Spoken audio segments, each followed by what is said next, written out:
All Holy right. grenade of Antioch. Mm. My head. Oh. I feel like Scanners, dude. Oh. If you do that, do you feel better afterwards?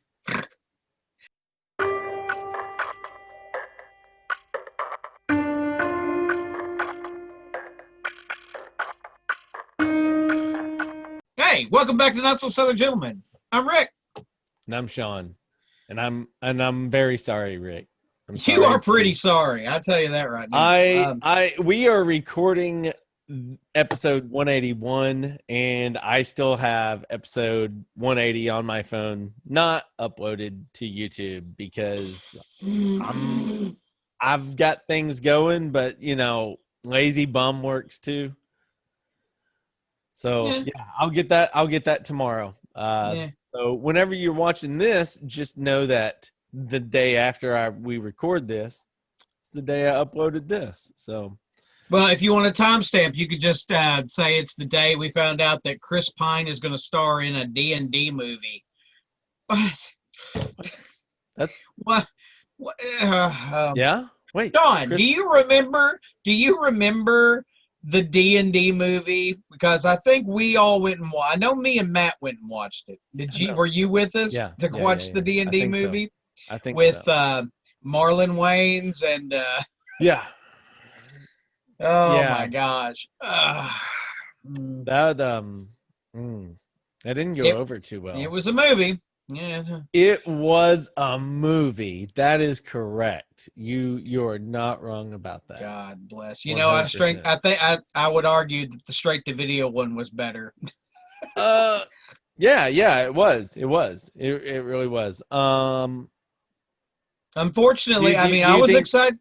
Go ahead. Do you think this is going to be just as bad? I mean, are you getting those vibes from it? No. I think that they would, this is just announced. It's going to be a vehicle for Chris Pine.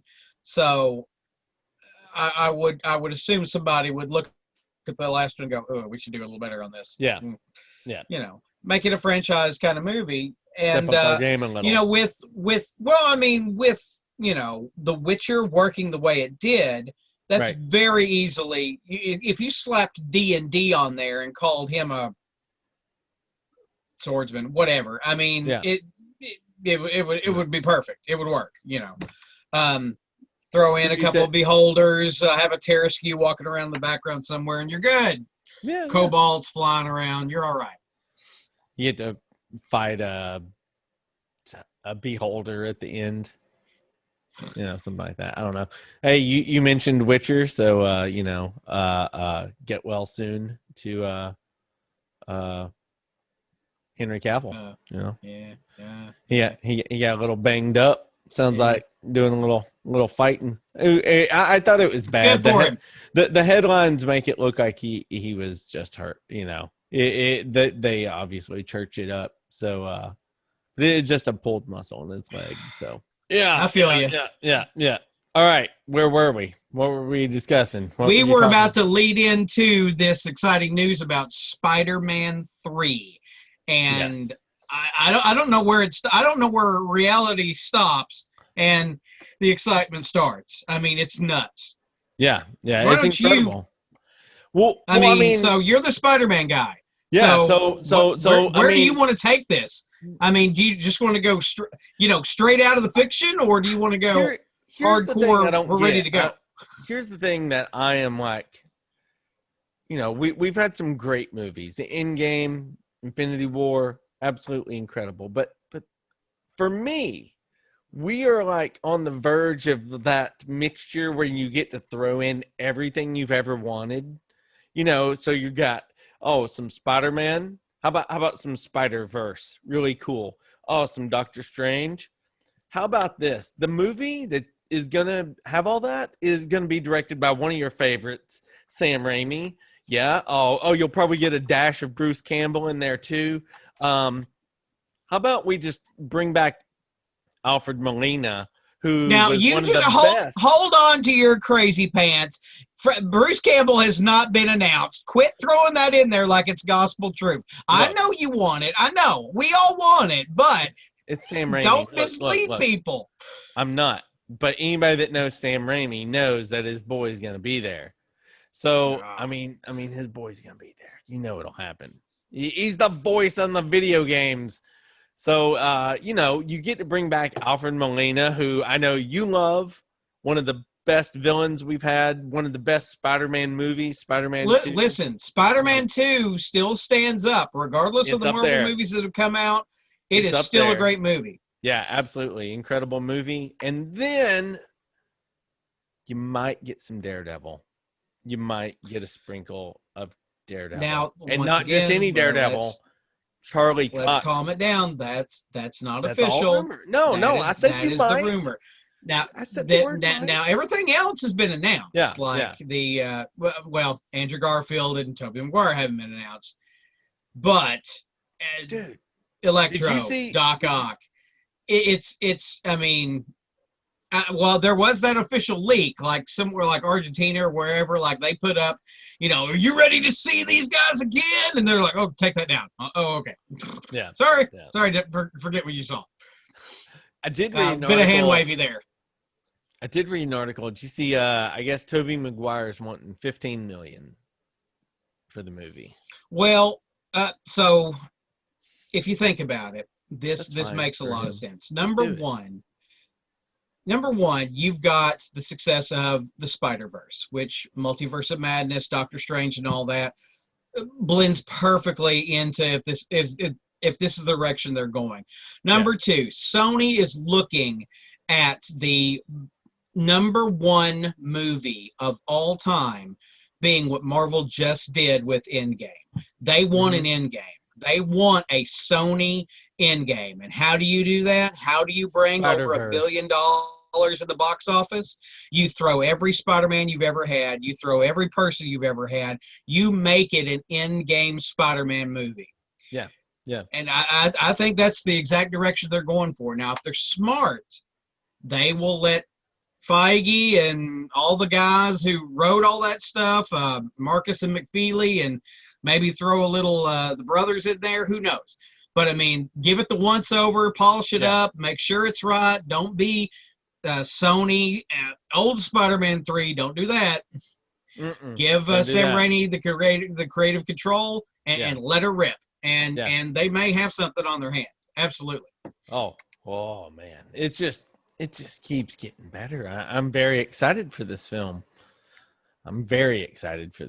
But we also learned so much more. Well, so you wanted to go off. You don't want to talk about Daredevil, and you don't want to talk about. How do you feel about Tobey Maguire and Andrew Garfield? I mean, is this that's absolutely fine with me. That's the thing. I am such a big Spider-Man fan that when Amazing Spider-Man came out and it was Andrew Garfield, I mean, I get the second one being, you know, a little, you know, you don't really need that. That wasn't a great movie, but I watched the first one. I think I own it. You know, I don't have a problem with that. Tobey Maguire's the original. He's the OG Spider-Man. You can't hate on that at all. So bring in more the merrier. And I think while you're at it, you just bring in the Miles Morales voice actor in to play live action Miles. And I think the Daredevil thing, if they even touch it, will be just a cameo. It'll be just a cameo. I think there'll be too much going. So you got to remember the last we left Spider-Man, huge announcement. Outed. Jonah Jameson, he's out. You know, blah blah blah, and everybody's like, oh, he'll need an attorney. Well, I mean, with the multiverse going on, he'll need an attorney for like 2 seconds before reality starts crashing around everybody's heads. So you might get 10 seconds of Charlie Cox in the movie, and I'll take it. Don't get me wrong. Yeah, just put him there. That means he's there for future use. Yeah. I mean, I just want him there. So, Spider-Man 1 and 2 with Toby. No. I'm sorry. Spider-Man Homecoming and Spider-Man Far From Home. Oh. How do you feel about the quality of those movies? Were they? Yeah, top notch. 100%. So John Watts is a great director. You think? Yeah. So, leading into our next subject, do you think he's the guy to handle the Fantastic Four? Because that's what he's doing officially, Yeah. working on the next Fantastic mean, Four movie. Far From Home is seriously one of my favorite MCU movies. The scene where it's just Mysterio being absolutely Mysterio all over Spider-Man, one of the absolute best scenes in the MCU. Like, I mean, I ain't saying it's elevator level, but it's up there for me. And the fact that he had, he brought that around. His direction is a part of that. And so, yeah, let him have Fantastic Four. Let's see what a good Fantastic Four film is like. Just give me good. We haven't even had good. Well, The first where I family thought of you were Marvel- going with that was the scene, not where Mysterio's being on Mysterio, but where Peter and Mysterio are on the roof. That is very reminiscent of Peter, and let's throw in Johnny Storm in there, Yeah. and that's a perfect Fantastic Four scene. Oh yeah, yeah, And absolutely. that's where they should take this. They should 100% take this back to Jack Kirby and John Byrne run of Fantastic Four, family first, and being, them being a family unit. And it shouldn't be any weird hackery. And you don't have to do, I'm going to say this, and I shouldn't, but I'm going to say it. You don't have to do Doctor Doom in your movie. That's fine. Take your time. That's exactly what I was going to say. 100% justice. You don't need Doctor Doom right off the bat. You don't. I mean, Doctor Doom could almost be his own movie. I mean, he could be somebody. He could be Thanos teased throughout, this whole thing. Yeah. And so everything coming out, which we're going to talk about in just a second. Doctor Doom could be not your Thanos, but your solution for your next Thanos. Like, behind the scenes, you're doing two things. Number one, you're building your next big bad, which is like Galactus or Annihilus or Kang, whoever you're doing, and they are doing Kang, but that he may not be your big bad. He may be somebody who also helps defeat the big bad.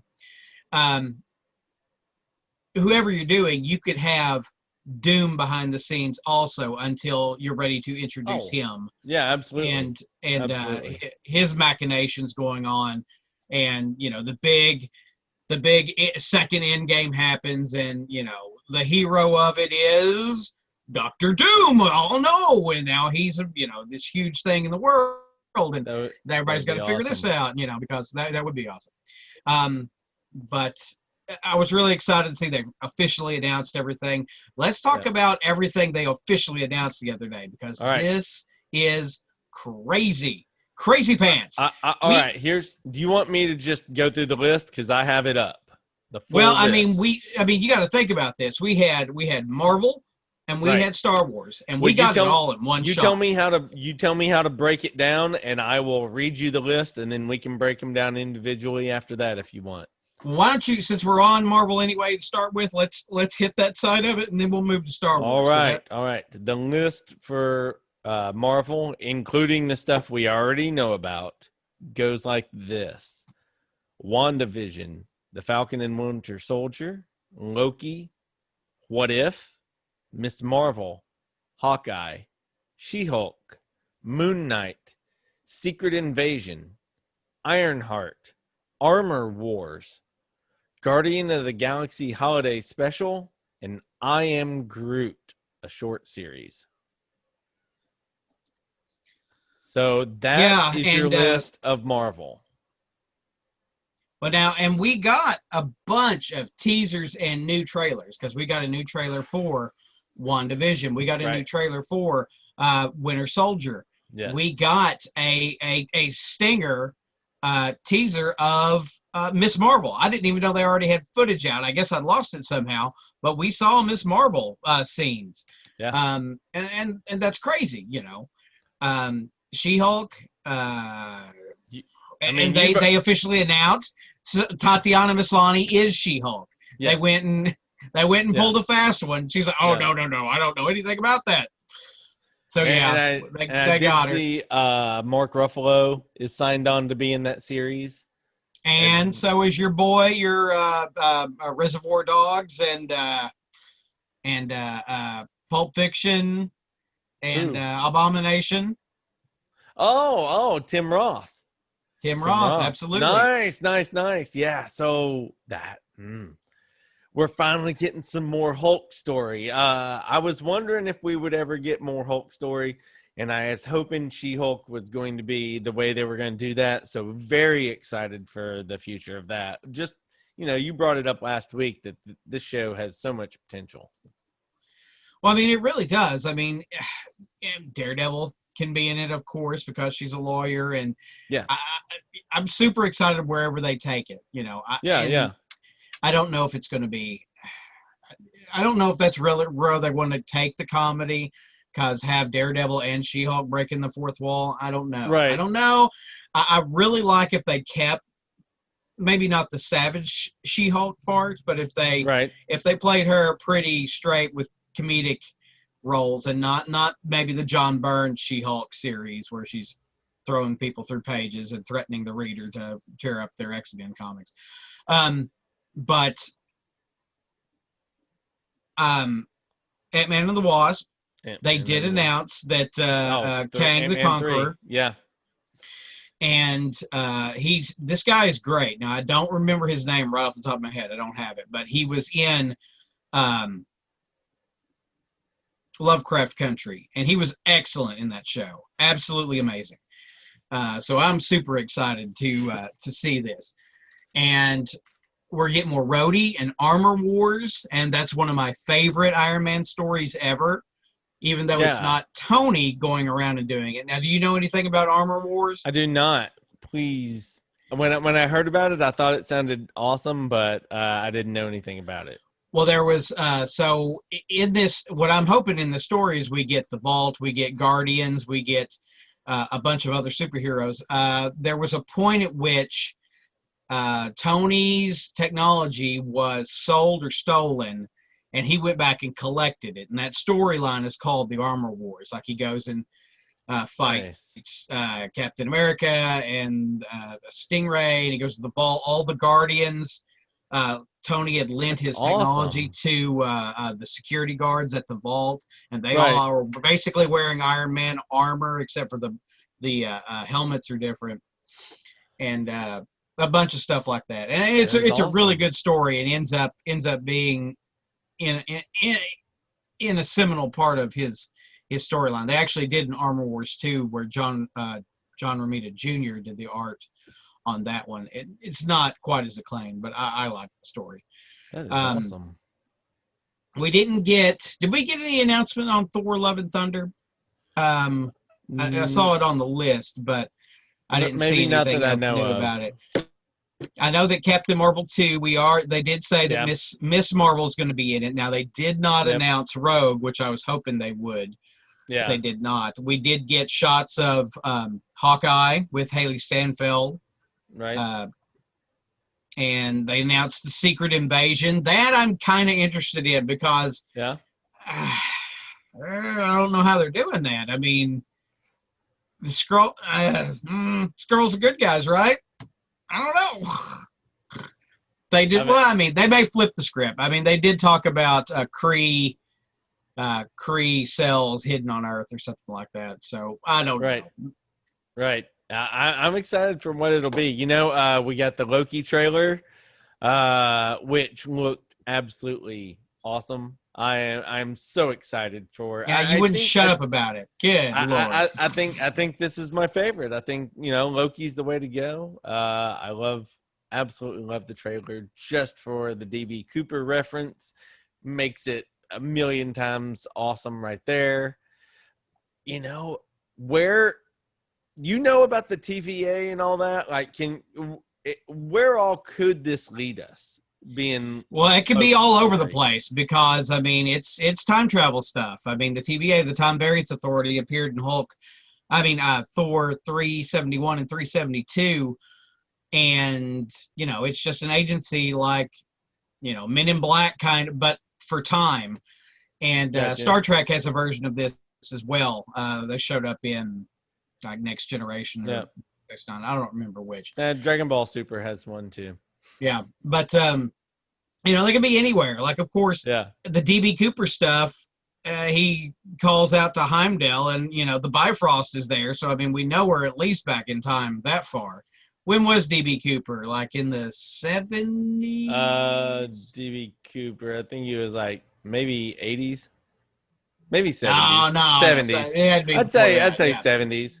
Maybe 73, 74, actually, now that I think about it. I don't know. Yeah, but it looked like they had some Mongolian warriors and that kind of thing. Yeah. We're going to be jumping everywhere. I don't know, but I don't care. It looked great. The new WandaVision trailer looked amazing. Yeah.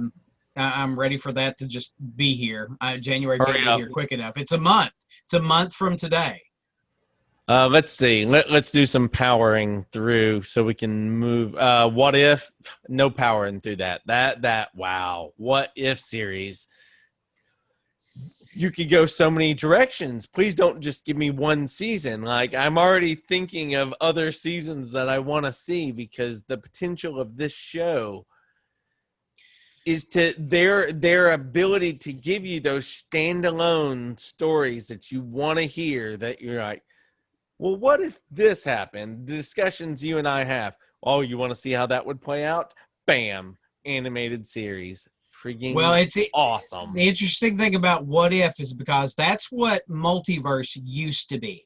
Like, What If was where you got that stuff. They didn't do all these crossovers and everything except for, like, Squadron Supreme and, Days of Future Past. What If was a standalone thing that they just did one-off that was really popular.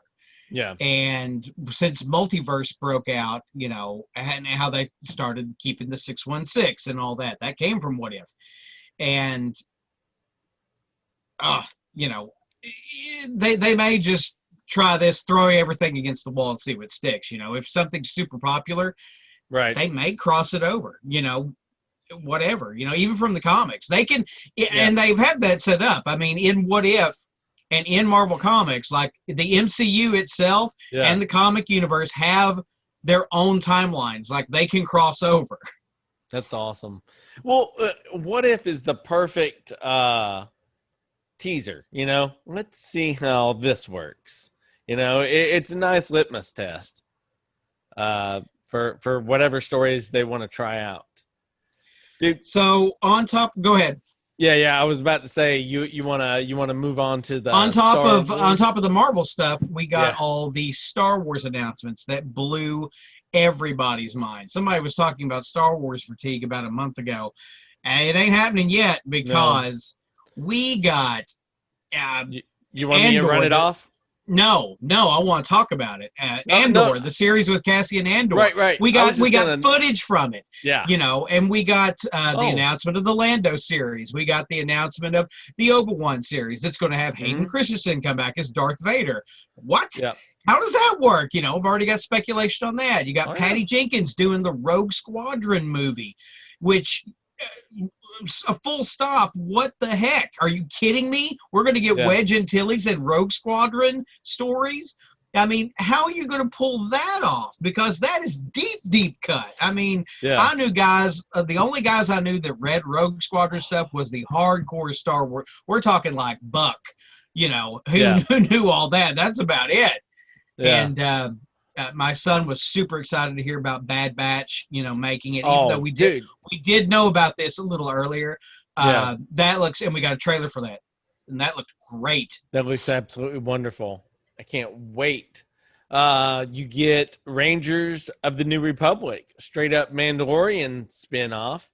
Which do you think we get to see? Cara and Timothy Oliphant and all these side characters that he's bringing along that are part of his crew. Are they going to be the Rangers of the New Republic? I mean, it could be so many Some things. Of this stuff, I mean, I didn't deep dive on anything on here other than the what they had people cast for, like absolutely. Rangers of the New Republic.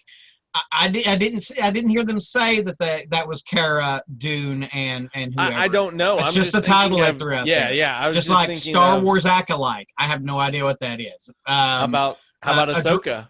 A droid story. Don't know what that is. Star They Wars have that Visions. broke down here.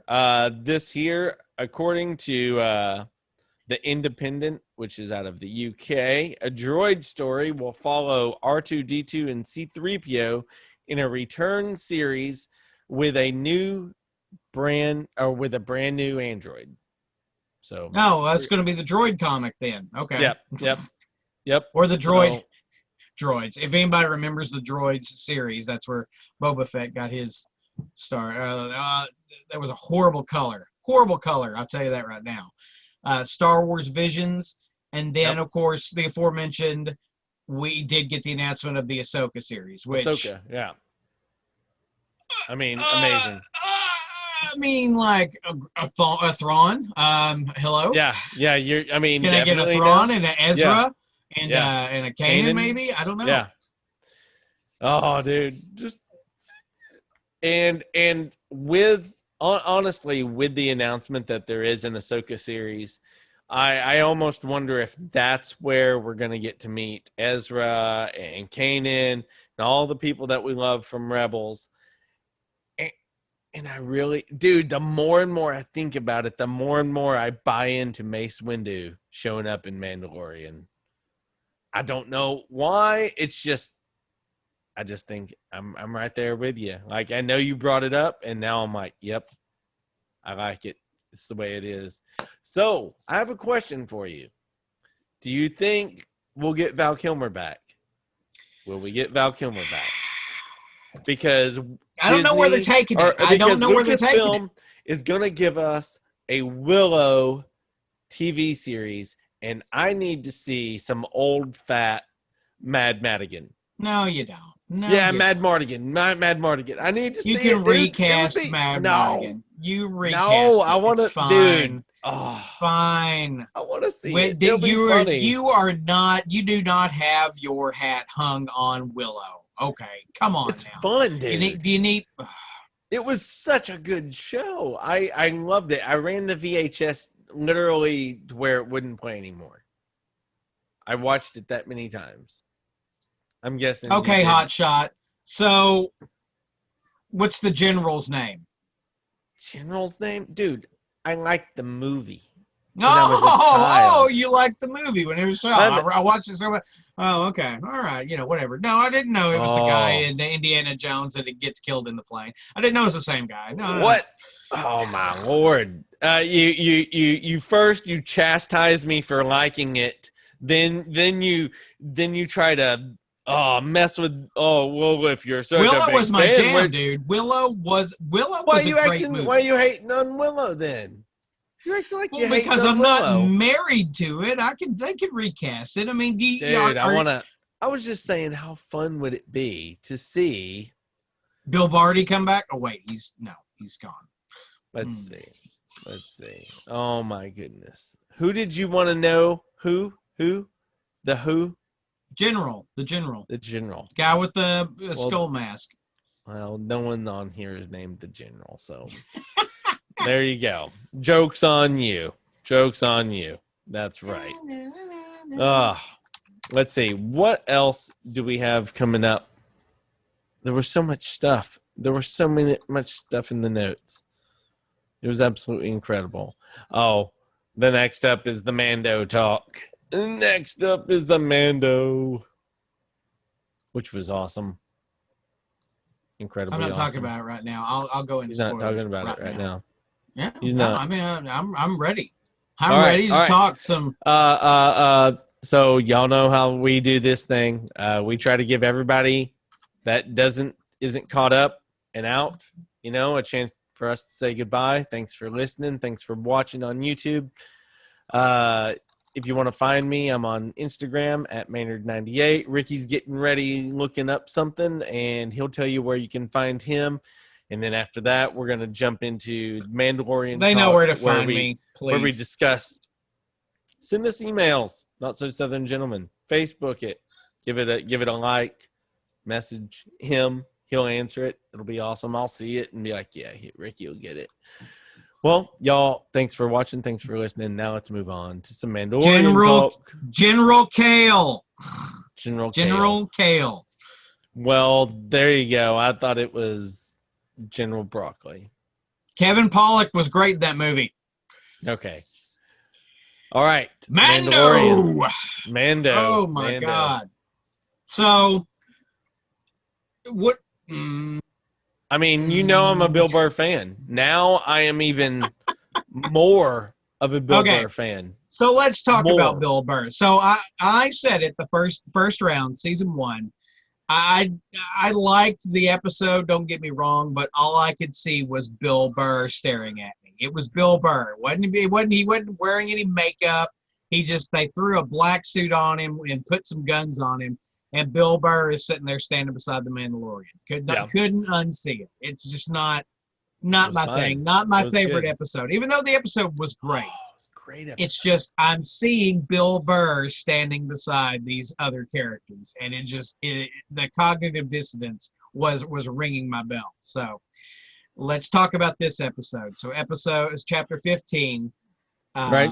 Bill Burr in once again, and he's dismantling TIE fighters and stuff. And Bill Burr's character, as introduced in that first episode we're talking about, he is a ex-Imperial stormtrooper, sharpshooter guy. Yeah. Who's, on his own mercenary kind of thing. And he gets recruited for a mission to go in to get Imperial data, wherever Moff Gideon is. He can help. And so there's plenty to talk about in this episode that I absolutely love. But I want to put a pin in that and talk about Bill Burr's performance in this episode. Wonderful. I don't know who wrote, and I didn't look it up. You could easily look up who wrote the episode. But whoever did was a masterful person in casting and thinking about what they wanted this character to do. Because everything that came out of his mouth was something he's referenced in his comedy.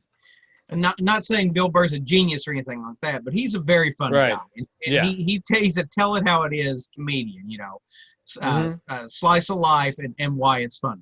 Yeah, absolutely. And from the get-go, whenever they get rolling on the mission, when he speaks, he's speaking as Bill Burr without comedy. Like he's talking about stuff that he talks about in his comedy, but it's not funny. He's serious about it. So whenever, and they wrote it that way, of course, and he acts it well. I mean, he's speaking from his truth. And when they get to the part where he comes in and is pulling Mando out of the fire, and has to sit down and do basically the Tarantino scene of him talking to the Nazi guy. The seething hate and responses and the back and forth is enthralling. It's palpable. It's great. I mean, it's just when he pulls that gun and just unloads, you're like, yes! You're pumped. I mean, it is. It's good. It's a great piece of writing and a great piece of acting. And I'm a fan of, Bill Burr disappeared. He was that character. From the moment he took off the helmet in the Juggernaut to when that episode ends, he was Mayfield. And Bill Burr was not there, and I absolutely loved it. Absolutely loved it. I think it's a standout performance of this season by a character, and it's funny enough, it's Bill Burr. Yeah, it's absolutely wonderful. Now all the fluffy stuff that was around him was amazing as well. You want to talk about the elephant in the room that people like to discuss so far that I truly don't care about? Pedro Pascal removing the helmet. I'm We interested see- in why you phrase it that way. Now, what do you mean you don't care, and why are you? What are people saying? What's the conflict? Well, here? you know, people are you know, you gotta the social media feelers. People were kind of taken back that, you know, he did take off the helmet. That, wait, I thought he was supposed to be a part of this special sect that didn't take off their helmet, and there were people that were like, well, I'm kind of disappointed he took off the helmet. I mean, and here's come the on thing. now. I think it means he is willing to sacrifice to the point that he breaks his own pledges to protect Grogu. That's the way I look at it. And not to mention, if you give Drax social media, I mean, that's what you get. I mean, that's what that's called is storytelling. Yeah, duh. Yeah. He does it Yeah. to. That's that important. I mean, it's right there on the screen. If you don't understand that, I don't know why you're watching the show, because I mean, it's storytelling. It's right there. yeah, it was great stuff. I mean, I don't see a point of contention there. Yeah. Absolutely loved it. Great episode. I mean, seriously, great episode. You know, this one was another one. I will say this. Both the Bill Burr episodes have felt claustrophobic and time crunched. Like, they were, both episodes felt like the entire thing took place indoors in a single room or inside just the vehicle. You know, a lot of close space, and there was a lot of pressure going on in both those episodes. And I think they both shine so well as far as Mandalorian episodes go. They're definitely two of my favorite for this season. And of course, this episode was called The Believer, meaning talking about that very thing, the conflict of helmet and what you know, it's dual, like how Bill Burr used to believe in this everything, and just the whole episode has got everything. It's got action on the front end. The whole infiltration stuff is great, you know, and the people that are attacking them, you know, are probably freedom fighters, but they've got to do this mission. So I mean, they're fighting, you know, the people that are fighting the Empire, and then, you know, you see those, you know, it's about to go really bad for our guys, and then those TIE fighters come in, and they're like, oh, thank God, you know, and they're like cheering for TIE fighters. And then, you know, when they get in the Empire, when they get in the base, I mean, the Empire, all those stormtroopers, everything, they're like, yeah, you know, they're, you know, cheering them on, and, you know, showing a real human side to the Empire, and that's great. I mean, that's great storytelling. And then you get the other side of the Empire, which is right there, you know, in the seat of evil. Mm-hmm. And, you know, the action and the conflict and the sharpshooters and the Slave One and the new Boba Fett armor and the you know, and the whatnot and the nice shot, and, you know, man, I've watched it twice already. You know what this episode answered for me that I had not known, that I've always wondered but did not know? Boba Fett does crawl in to his Slave One backwards. I always wondered if the seat was on like a gimbal and it rotated down, but no, he crawls in that thing backwards. Yeah, like the astronauts getting on the shuttle. Yeah. I always wondered if his seat tilted or something, you know, for him to hop down. And now that question is answered. It's funny. Yeah, and you know, all the stormtroopers that were represented in that episode was pretty amazing. I mean, they were wearing armor that first showed up in Rogue One, I think. That tank armor troopers. Yeah. They were colored white like a regular stormtrooper, but they were wearing gray versions of it. And there were shore troopers in there, and regular stormtroopers, and then Imperial officers, and the ISB showed up, which is the guy they were talking to. And that was just crazy. I loved it. Yeah. And then to top it all off, Moff Gideon gets his own words thrown right back in his face. So, predictions on next episode. Where are you at? Who's showing up? What's going on?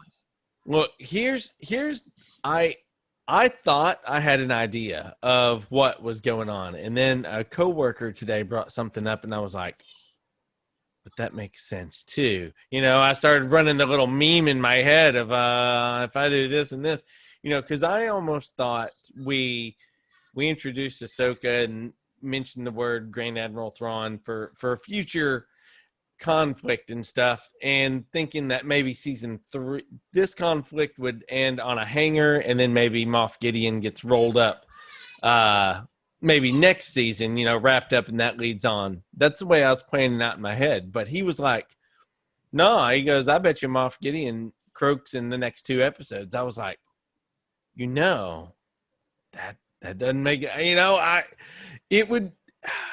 it's going to be fun. I really think we have some fun stuff ahead of us. We got 2 episodes left, right? 2? As far as I know, there's 8 and 8. Last season was 8. This season's 8. Next episode is it. Is 8. Okay. Is 8. Yeah. I'm going. Me personally, I'm going with my original gut. I'm saying does not get Grogu back, ends on total cliffhanger. I'll go with that. I'm going to go does not get Grogu back, total cliffhanger.